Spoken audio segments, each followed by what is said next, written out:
Sa Miniso ako kasi titingin ako ng regalo ni Ate Tambi sa akin na ni-wish ko na i-grant niya, na binawas niya sa baon niya. So, bibili ako ngayon.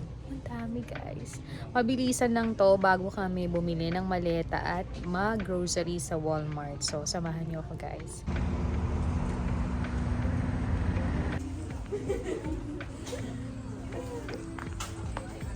So, we're going to eat for the skincare.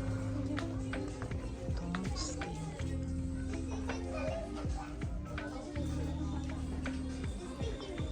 Dito na tayo sa loob ng TJ Maxx. So, I think what is this? Ang daming bagong Korean brand na nandito ngayon sa TJ Maxx. Pero syempre, pipiliin ko lang yung talagang basic needs na ginagamit ko as skincare palagi. So, titingin ako ng paninis ng mukha, serum, moisturizer, tsaka yung panglagay ko sa ilalim, at tsaka yung day and night na ginagamit ko na makakatulong sa akin uli dahil nga inubos ko muna yung mga skincare ko nung nagpe-pregnant ako. So, tingnan mo, napakadami. So, mamimili ka na lang dyan. May mga brand na naman ako na fitted na hindi ako na-allergic at okay sa akin. So, yun ang pipiliin natin ngayon. So, samahan niyo ako, guys. Napakadami nga talaga. Yan. Super pili lang tayo ng the best. Mario Badescu natin, guys. They have serum, skincare. Ayan. Ang dami-dami din na. Grabe. Tiga na. Sisirain yung bag. Here na, guys, bumibili na kami ng mga kailangan namin for the trip at mga kailangan namin basics sa loob ng aming banyo. Ayan! Sweet! Kasi, so it's already 4 o'clock na ba? Or magpo-4 na siya. So, kanina pa ako nakaligo, nagpahinga na rin. Katatapos ko lang din ka-video ko lang aking anak kasi on almost 7 o'clock na sa Pinas. Papasok na siya sa school. Naka-prepare na siya. So, hinahatid na siya ni Mami sa gate. Papuntang, susundo sa kanya pa school. Tumawag din yung asawa ko, sinabi ko na papunta na ako sa nails appointment ko. Kasi every birthday ko, may discount ako sa nails. Tapos kanina, hindi na rin ako nakapag-vlog. Pagkakuha ko ng labada, inayos ko na. Para alam ko yung mga paplansyahin ko na dadalhin namin. And parang kanina nagmadali na rin akong magkulay. Marunong na naman ako magkulay. Pero pag weekends ako nagkukulay, kinukulayan ako ng asawa ko ni Sweetie sa likodan para pantay siya. But anyway, pantay siya. Parang dark brown to black to gray and everything yung kulay ko. Pero after 1 day to 2 days pa siya lalabas. But it's okay kasi nag-hot oil na rin ako at nagkulay para mamaya pag ginupitan ako, refresh na lang. Then tomorrow, pwede ko siyang uling i-hot oil ng madalian para mas maganda siya dun sa trip ko para bagsak siya. Then gamit na lang ako ng conditioner. Then gamit uli ako nitong Pantene Miracles Rescue ko na sobrang mumamahal na rin sa Target at sa Walmart. Actually, before 7.99 lang to. Guess what? Kahapon, 12.99. It means maybe papunta na siya sa $14 to $13. So, pamahal na pamahal talaga ang mga bilihin ito sa Amerika. Grabe talaga. Tapos, gumamit na ako ng mga skincare ko. Ginamit ko ngayong umaga. Syempre, naghugas ako nito. 2 beses na. Ang ganda niya. Medyo may amoy lang siya, but for me, as my sinusitis, okay naman siya. I-review ko na para mapadaan kayo sa TJ Maxx or Marshall, meron yan, i-grab nyo na kasi sa mga Korean brand yan. And this one, vitamin C, dahil nga po kahit konting panahon na lang ang magiging summer dito sa Amerika, kailangan natin ng mga vitamin C, protect the sun over out there. Kahit nasa loob tayo ng bahay, talagang maganda rin na kung may budget naman tayo o talagang sanay tayo mag-skincare kahit papano at gusto nyong mahalin talaga at alagaan ang sarili nyo, mga kababaihan, mga CZ, gumamit kayo ng vitamin C na moisturizer na may mga ganito to protect din outside kapag lumalabas tayo. Then ginamit ko na rin tong vitamin C. Lahat may vitamin C Para sa aking Skin for Zero, maganda rin siya. So, umaga at gabi ko siya ginagamit. Hindi na ako bumili masyadong madami kasi madami din naman yan. Pwede yan sa gabi at sa umaga. So, ubusin na natin after onwards of 1 month. Bili ulit tayo, budget tayo. Then, ginamit ko pa rin syempre. Naku, mga ngalaglag na naman si Mario Badescu. Alam niyo naman dito nawawala. Si Cucumber. Ayan. And kaganina at kahapon, gumamit din ako kagabi ng night cream. Ang ganda niya. And yung night cream, day cream din sa umaga. Yung may vitamin C with the collagen. Hindi ako bumili ngayon ng may, what we call this, retinol, kundi collagen, yung kinakailan ko. Parang inuutay-utay ko lang yung basic. Hindi ko binibigla yung skin ko galing sa mga very smooth na skincare na pang pregnancy. Parang nabasa ko yun. I don't know ako, correct me if I wrong kung tama ako. Para hindi ganun mabigla sa mga kung ano na namang ilalagay ko sa face ko. But now, ang ganda niya. Oh, diba? Ang ganda niya. Hindi ako ganun kagalingan mag-makeup, lalo na aking kilay. But gusto ko talaga pag umaalis ako, nagkatrabaho ako, saan ako pumupunta, lalo na parang church ako, gusto ko maayos ako. So yun lang naman, hayaan nyo't baka mapag-aralan ko someday yan. Sa marami kong friends na nagtuturo sa akin, maraming salamat. Sa YouTube din, nagkakaroon ako ng idea, pero pasensya na at very slow ako dyan. As long as maayos naman ako at hindi ako mukhang tsaka na nagpipilit na sobrang kapalang makeup, ayoko. Kasi pag may mga parties naman, event talaga, nag-e-effort at nagbabudget ako dyan, nagpapaayos ako para maging mukha rin tayong tao. But now, okay na ito, very simple, ito rin ang gusto ng asawa ko. So, aalis na ako dahil 4 o'clock na ang aking appointment sa kanila 4:30. I'm so excited to see my friend Jenny, kung sino may-ari ng Pignails.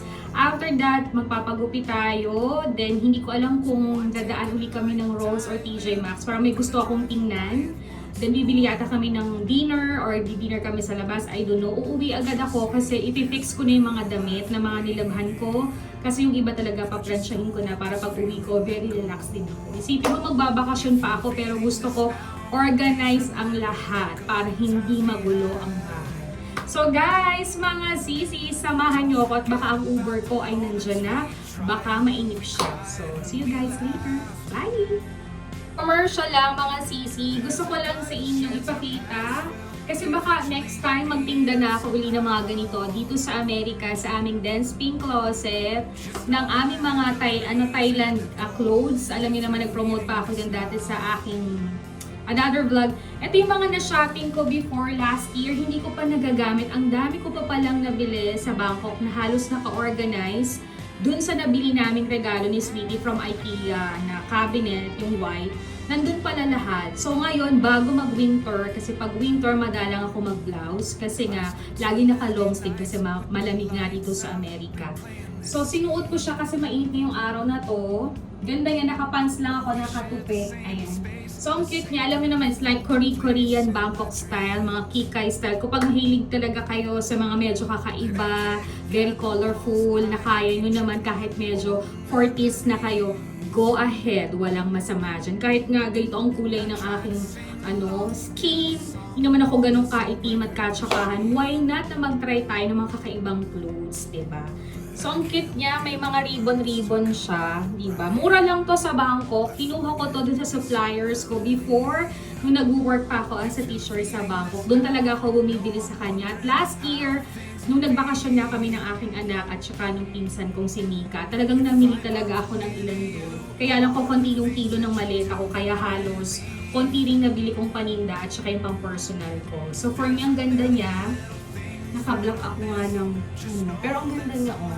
Yun ang mga gusto ko, doon nagkikaw ako ng floral, pinagay ko sa bracelet ko. Ayan, siniko ko lang sa inyo para sa ganon ay malay mo in time na makapagtinda ako dito or sa shop namin dyan sa Pilipinas, sa Baguero, ay tangkilikin nyo uli ang mga masa-masang Bangkok outfit ko. Yun lang, commercial ko mga sisi. Tayo po ay magpa-nails na, magpagupit na, at excited na rin ako makita ang husband ko. So, see you guys later!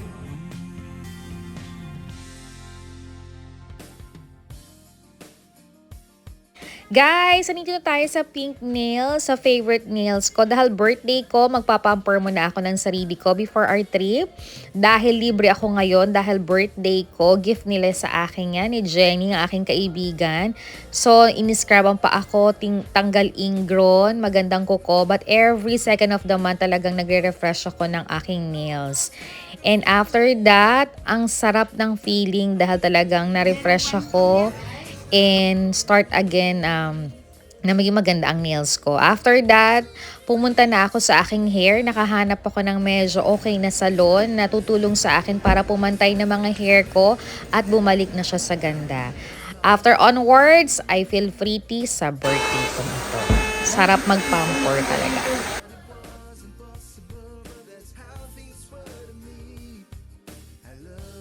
Hi guys! Good morning and welcome back to our vlog. It's already 1 o'clock. Medyo tinanghali ako ng gising pero it's okay.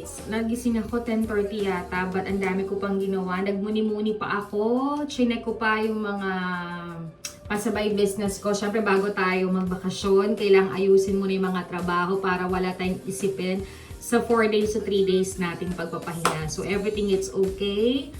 Nakapag-meeting na kami ni Mami, tapos naman sa online work ko, alam naman nilang 5 days off ako, kaya hindi naman nila ako ginagambala. I coming back next Tuesday pa sa kanila, so it's okay. Yung mga kailangan sa bahay, naayos ko na, yung mga kailangan itapong basura, malinis na ang kwarto, kusina, everything.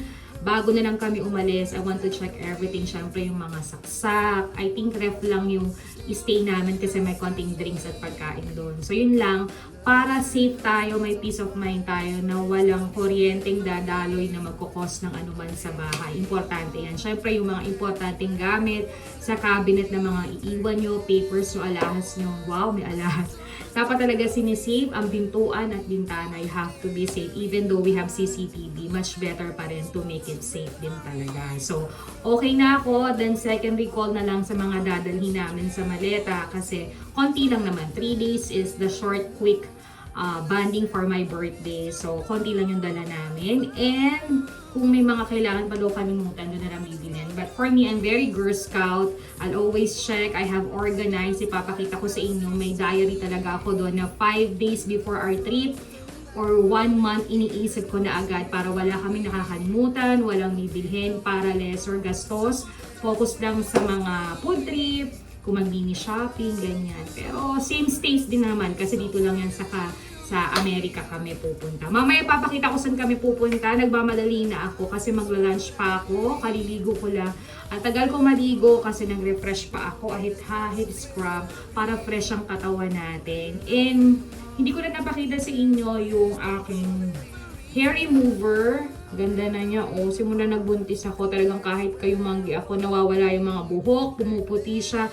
Pati yung tuhod and legs ko, kahit di ako maputi, talagang pinapa-hair remove ko yun. Syempre sa mga nose din, maganda rin niya. Yung kilay ko lang, di ko masyadong pinakikibo kasi for me okay na siya. Manipis talaga siya, wala na akong magagawa doon. And ipapakita ko sa inyo yung aking morning routine na skincare na nabili natin sa TJ Maxx. Sa aking hair, napakaganda niya, ganda ng color. Talagang pinaikli ko siya kasi talagang sobrang pangit ang hair ko, sobrang dry. So talagang iba't iba pati kasi yung gupit niya. So kailangan ko siyang pantayin para pag 1 year bago ako umuwi next year, mahaba na siya, pantay na siya, at medyo healthy na siya. Kasi sabi dun sa parlor na pinuntahan ko, ayan, nagbabudget talaga tayo dyan, kaya tipid-tipid tayo para maging maayos ang lahat. So, baka magkikeratin ako the next time na punta ko before 1 month or something. Para sa ganun, medyo healthy siya. Pero habang nasa bahay ako, gagamit pa rin ako ng Miracle Rescue. Kasi nagbo-blower, nag-uunat ako ng hair, nag-ironing ako, at saka yung hot oil na binibili ko na parang coconut style na makaka-help din sa akin. I-maintain ko yon, at saka patuloy na gamitin yung aking pangkulay na buhok na hindi masyadong matapang. Pero wala namang pangkulay. Correct me if I'm wrong, comment down below na hindi siya matapang. Okay? So, nagandahan ako. Yung asawa ko ayaw ng ganito kaikli, pero napritihan siya, naalala niya ako nung college day ko kasi ganito yung gupit ko nung college. So, first kung pagka-shower ko kanina, nagamit na ako ng Mario Badescu. Syempre, nag-lotion ako ng Cetaphil, lalo na sa weather ngayon, medyo mainit na malamig. Hindi ko maintindihan kasi kagabi is the first time na umulan dito sa Amerika or dito sa amin sa California. Kaya ang sarap ng tulog ko talaga, nakapagpahinga ako. Yun ang mga gusto ko pag walang trabaho, busy days, time to relax, mindset, everything, it's okay. Kunin ko muna to. And then, nag-cleansing ako kanina. Tapos, gamit muna tayo. Pagkatapos ko mag-Mario Badescu, mag-vitamin C na tayo. Ito siya. Ganito lang ako, very simple kasi late na ako. Alam mo ba, yung appointment ko sa Mananay, kanina pa. Pero buti mabait siya kasi sabi niya okay lang daw. Kasi baka teka lang mga guys, nalagyan yung mata ko. Mahapdi pala siya. Okay. So tapos na tayo mag-vitamin na. Kasi alam ko mamaya baka mag-shower pa ako. Kaya eto na lang muna, vitamin C. Kasi nga medyo mainit na malamig sa labas. I don't know, hindi ko you have to push this one. Diba? Ganda. Nadaling ko kasi din ito sa travel namin. Then, magba-brunch na ako. May pagkain na ako dyan. So, ang pangalan niya ay Beauty. Wala talaga akong salamin. Basahin niyo na lang guys. Ito siya. O, ayan. May vitamin C din siya. So, hindi na ako magko-collagen kasi baka bago ko malis mamaya. Hi guys! Welcome back to our vlog! Hindi na ako nakapag-vlog kanina kasi pagkadating ko, nagmerienda ako dahil nagutom ako. Tsinay ko pa yung anak ko, mami at daddy ko. Tapos yung mga ilang business na maiiwan namin. Tapos tsinay ko na ang buong bahay. Nag-freshen na pa ako, nagmerienda. At eto na nga yung aking papakita sa inyo na very quick haul lang. Yes, haul ba to? Or pag-organize tong gamit namin. Kasi it's almost 3 days or 4 days namin quick. We going to Chicago! It's my birthday gift for myself at gift na rin to ng asawa ko sa akin. So sayang nang wala si Ate Tambe. So next time, for sure makakasama na namin siya. So, very quick lang. So pakita ko lang sa inyo kung paano ako naggayak. Kahit nga may list ako, ito yung new bag na nabili ko sa Steven Madden na gift ko sa sarili ko pero nagustuhan ni mommy kaya Christmas gift ko na rin sa kanya. Sabi ko hiramin ko ng 1 time to 2 times. So I have dress for my birthday. Lahat ng mga clothes namin for 4 days to 3 days naka-organize na dyan. And si Sweetie lang yung nilagyan ko ng extra clothes kasi nga medyo mahilig ang maligo. Although ako din naman. And nasa isang side na to ang aming mga pantulog. So I think we have 2 part ng pagtulog namin kasi 2 nights kami doon. So hanggang pag-alis namin, naka-organize na yan. Hindi ko na siya bubuksan kasi maayos yung tiklop at plancha ko para hindi na siya mayukos. And yung gamit namin, yung bago naming maleta. So ito yung in-order ko na kids shoes siya. Mapakaganda. Pakita ko na lang sa inyo soon. Then dahil may mga organizer akong ganito, nandito yung mga underwear namin, medyas, hite ko, bra ko, kadun din yung mga boxer ni Sweetie. So naka-organize na yan until 4 days. Lagi akong may extrang bra, may extra akong panty, everything, medyas, kahit mga pantulog ko. Para case of emergency, laging meron tayo. So nandito yung mga pangpaganda ko. Blower ko, yung pangunat ko na lang yung wala, brush, yung pang spray ko sa buhok, and then nag-herban ako ngayon. I have extra bag kasi parang gusto ko siyang dalhin.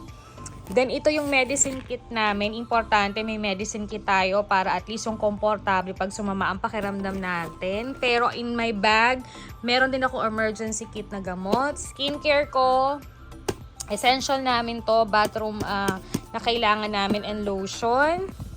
Then, yan lang. Very quick lang. Then, I rod my rubber shoes. Si Sweetie, yung rubber shoes lang niya. Yun lang daw ang gagamitin niya. Then, meron kami isang backpack. Nandun yung mga ilang jacket ni Sweetie at mga pagkain pa namin. Gusto namin baunin sa biyahe. Yun lang yung pinako. Then, ito yung regalo ni Stambelina sa akin. Hindi ko pa lang nalalagay yung pop-up na pansabit. Nautica, pink siya. Thank you anak sa pa-birthday mo. Ayan. So madadala ko na siya ngayon. Tatanggalin ko lang yung nakasabit. Tapos nandito, meron dala ko itong Lacoste na bag, regalo na Sweetie. Matagal na to, parang mga 1 year na siya or 2 years. Nagdala rin ako ng mga importanteng passport, papel, and ballpen. Kahit dala namin yung mga ID namin. Dito kasi sa Amerika, pag pupunta ka sa ibang states, ID lang or green card lang yung pinapakita mo. But me, I provided this one para mas-safe din at saka dala din na namin yung mga personal ID namin. So, I put this here. Then I have plenty of tissues. Yan, dun dito ko lalagay yung makeup kit ko. Dinala ko yung Kate Spade kong makeup kit. Regalo to nung boss ng Sweetie or pinsan niya. Ayan. Last December. So, ito nagagamit ko na may alcohol. And specific, konti lang naman yung makeup ko kasi hindi naman talaga ako nag-aayos ng bonggang-bongga. But I have a birthday makeup, e.l.f. Bagong labasatan nila to, ang ganda. So, ilalagay ko siya dito para kahit pa paano makapag-freshen up ako papunta sa airport mamaya kasi magdi-dinner pa kami yata ni Sweetie sa Chowking. So, yan lang naman yung little quick pag-ayos ko ng bagahe kasi ayoko rin na masyadong maraming bit-bit. At kung 3 days to 4 days lang naman kayo, mas maganda na isulat nyo lahat kasi dinadiary ko talaga siya. I prepare for 2 weeks na mga kailangan para sa ganun hindi ka nabibili doon para lahat nakaayos na, hindi na maging hassle. Even though kung may mga bata kayong kasama, very special na ayusin talaga, especially sa mga gamot, lalo na si Sweetie may maintenance siya. So chinek ko kanina, so lalagay niya sa isang bag. So para at least safe na, may mga gamot na, handa na, kasi iba rin yung may mga emergency kit tayo para sa ganun. Hindi tayo mangangarag na maghanap pa ng mga, what we call this, mga pharmacy. Kahit din sa bag ko, lagi ako may dalang chocolates. Laging ganito yung dala ko. Dala ko na rin yung aking rosary, pang mga nobina ko, kasi we going to church on my birthday. Baka magmamas na rin kami doon. And kanina nakapag-nobina na rin ako para sa ganun settle na ako, maging maayos na ang lahat. Kailangan natin mag-pray bago tayo magsaya. Importante, tap pa rin natin siya. And kanina nagpaalam na rin ako sa anak namin, baka mamaya tawagan namin siya or i-text na namin or i-detail. Sina mami at daddy, nakausap ko na rin sila. So bago kami umalis, magtatapon na ako ng basura, check ko yung mga saksak ng mga kuryente para sa ganun safe tayo, wala tayong iisipin. Syempre yung aming cabinet kung saan medyo, alam mo yung make it safe din, bintana, pintuan, kailangan nating i-safe yan para habang tayo nagsasaya, nagbabakasyon, nagre-relax, wala tayong ibang iisipin. So, para pagbalik natin, maayos ang lahat. Walang problema. So, for me, the best you can do is to write everything before 2 weeks or 1 month preparations kung saan kayo pupunta. Kung may itinerary kayo, you have to details or itinerary, especially your hotel. Before kayo umalis, i-check nyo muna para sa ganun pagbaba nyo ng bansa kung saan man kayo pupunta. Alam nyo may tutuluyan kayo, alam nyo may tutulugan kayo, or bayad na ba ito, or whatsoever, or naka-reserve kayo. Second pa naman is sa airport, talagang tingnan nyo kung ano oras kayo aalis, anong details, anong stations kayo sa airport, or international ba to, or whatsoever. 3 hours before your flight, pumunta na kayo para wala maging problema. Ma-check agad yung bagahe nyo. Syempre, pagpunta nyo ng immigration, everything is fine. Your ID, passport, ticket, or yung mga kailangan yung bayaran, sagutan, much better i-prepare nyo na para on the airport, very relax kayo, lalo nyo kasama yung family nyo, friends nyo, or may mga bata kayong kasama. So, yun lang share ko sa yung quick tip. Pag may mga quick travel kayo, mas maganda ahead or the night before kayo umalis. Check everything, review everything, at parang sa ganun walang problema. Also, financial na dala ninyo, syempre your credit card, may cash kayo, para sa ganun handa kayo lahat. So guys, see you again in my next vlog. Ikakat ko na to. Sana nag-enjoy kayo sa pagpapakita ko sa inyo ng 2 days kung anong preparations namin for this quick vacation. And yun, samahan nyo kami later. And baka ikat ko na yung vlog ko later. So bye guys!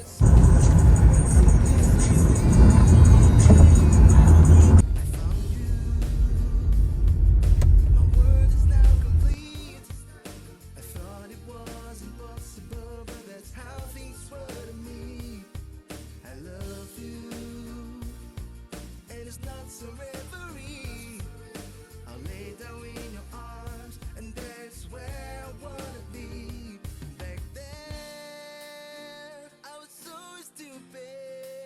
we'll be attaching any remaining roller bags.